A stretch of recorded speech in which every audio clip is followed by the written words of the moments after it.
আমি তো রাজ্য সরকারের বিরুদ্ধে কিছু বলিনি, আমি বিজেপির বিরুদ্ধে বলেছি। নবাগত বিজেপিরা আমাকে আক্রমণ করেছে, আমার বাড়ির কাছে গিয়ে সেখানে পুলিশের সিকিউরিটির সঙ্গে নিয়ে গিয়ে আমাকে আক্রমণ করেছে। তা আমি রাজনৈতিকভাবে তাদের আক্রমণ করব? কার কাছে উনি ক্ষমা চাইতে বলছেন ক্লিয়ার বলুন। নিশ্চয়ই যদি সেটা ক্ষমাযোগ্য হয় নিশ্চয়ই জানো।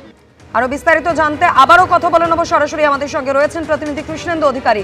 কৃষ্ণেন্দু, বিধানসভায় মুখ্যমন্ত্রীর হুঁশিয়ারি এবং তারপর হুমায়ুন কবিরের বক্তব্য আমরা শুনলাম। তুমি যেমনটা বলছিলে ইতিমধ্যে দুটো এফআইআর দায়ের হয়েছে।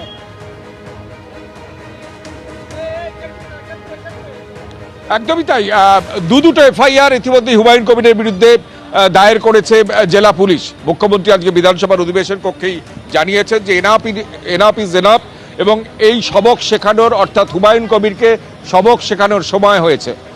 তুমি জানো যে যখন পশ্চিমবঙ্গের 2026 সালে বিধানসভা নির্বাচনের আগে এই হুমায়ুন কবিরের বিরুদ্ধে তৃণমূলের তরফে অভিযোগ ছিল যে বিজেপির সঙ্গে তিনি সখ্য রেখে চলছেন। তাৎপর্যপূর্ণভাবে সেই ভোটে রেজাল্ট বেরোনোর পর সেই হুমায়ুন কবির এবং রাজ্যের শাসক দল বিজেপির বিরুদ্ধে একদম দ্বৈরথ প্রকাশ্যে চলে এলো। রাজ্যের স্বয়ং মুখ্যমন্ত্রী হুমায়ুন কবিরকে কার্যত এক হাত দিলেন।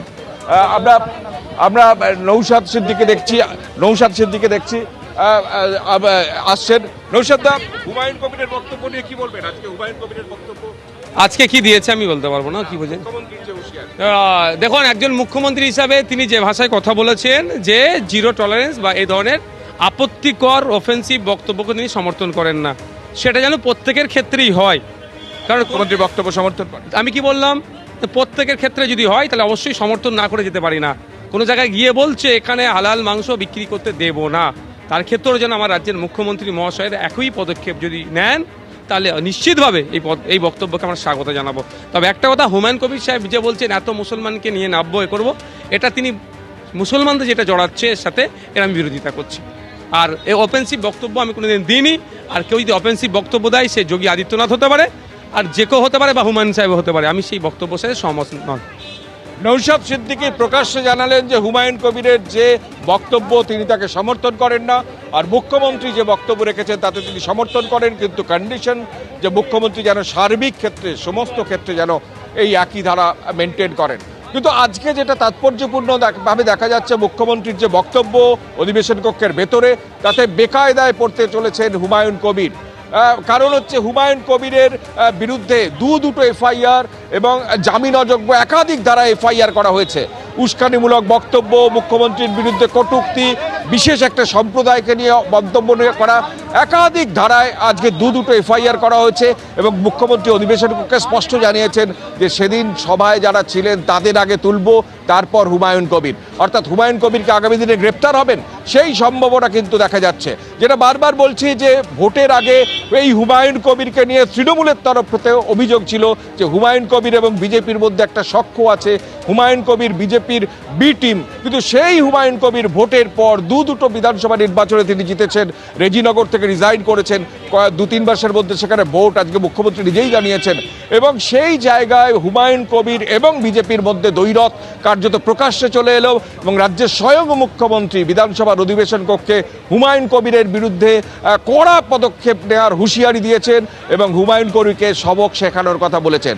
মুখ্যমন্ত্রী বলছেন যে হুমায়ুন কবিরের মূল উদ্দেশ্য হচ্ছে ওই এলাকায়, অর্থাৎ মুর্শিদাবাদে যে জায়গাগুলোয় পঞ্চায়েত আছে সেই পঞ্চায়েতগুলোর নিজের দখলে আনা আর নিজের ছেলেকে রেজিনগরে জেতানো এবং তার জন্য একটা বিশেষ সম্প্রদায়কে মানে কনসলিডেট করা ভোটকে, তার জন্য এই উদ্দেশ্য নিয়ে, এই এজেন্ডা নিয়ে হুমায়ুন কবির করছেন।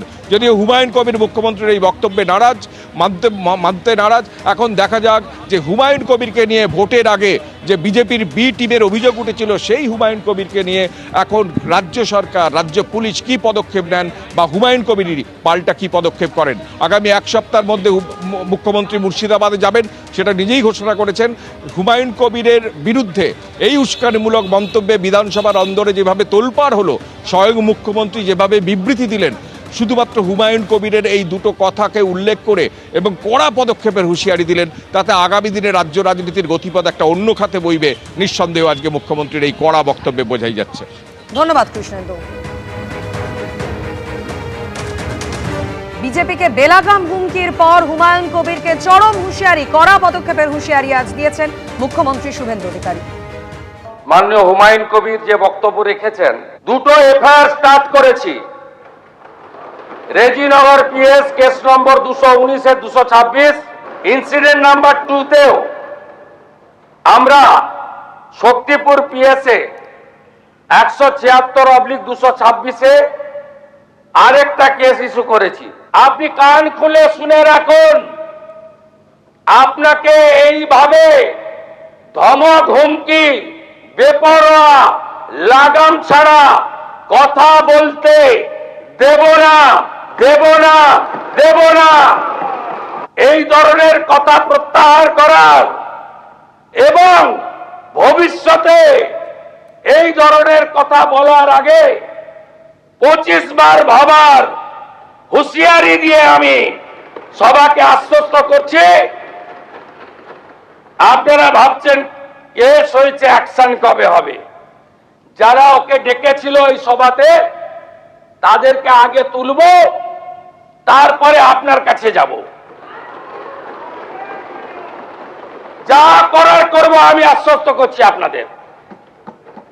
আপনি ধরে রাখুন, এটা ওর শেষ বক্তব্য, ধরে রাখতে পারেন।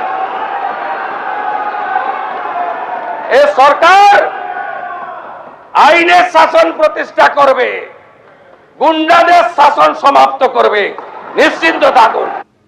হুমায়ুন কবিরের একাধিক বক্তব্যের প্রেক্ষিতে আজ চরম হুঁশিয়ারি দিলেন মুখ্যমন্ত্রী বিধানসভায় দাঁড়িয়ে। হুমায়ুন কবির ঠিক কি মন্তব্য করেছিলেন রাখবো আপনাদের সামনে।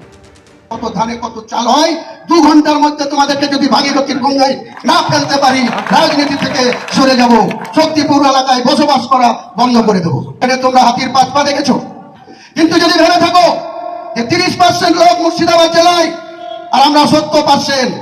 এবিপি আনন্দ, এগিয়ে থাকে, এগিয়ে রাখে।